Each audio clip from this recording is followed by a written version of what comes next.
Hi and welcome everyone.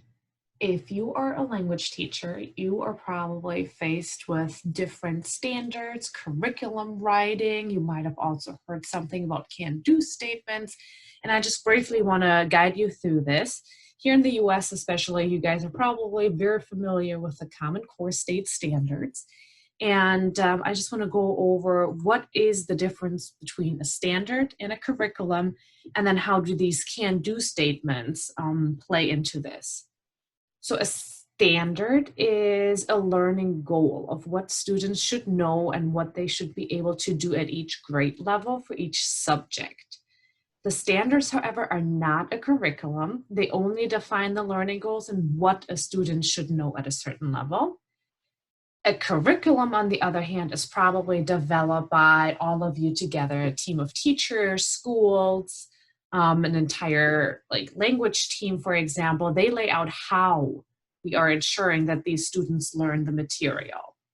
So it's the ability, it's what do we know about the students, what kind of learning do we want to know, how much studying, which subject, is it math, is it science? So all of these things play together. So again, the standard is what a student should know, and the curriculum is the how. How are we teaching this as teachers? How are we ensuring that our students get to reach that standard of what they should know?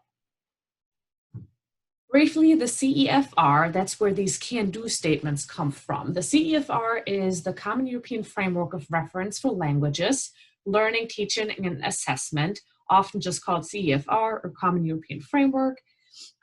They have three main proficiency levels. The A levels is for beginners with basic language knowledge.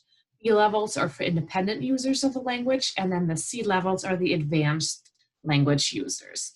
And the CEFR, kind of similar to the standards that you might know, they work with can-do statements of what a student should be able to do at a certain level and what they need to perfect in order to move on to the next level. So you can see the examples here, A1, A2, those are the two A levels, B1, B2, and then there's C1, sometimes even C2. And they divide it by listening, reading, spoken interaction, spoken production, and writing. And just to give you a brief example, the B1, one of the B1 listening can-do statements is I can follow clearly articulated speech directed at me in everyday conversation, though sometimes I have to ask for a repetition of particular words or phrases.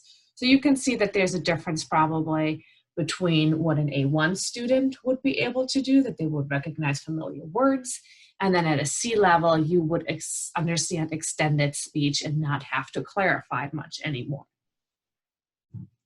If you want to find out more about the difference between the standard, the curriculum, and those can-do statements, visit blog.robotel.com standards curriculum.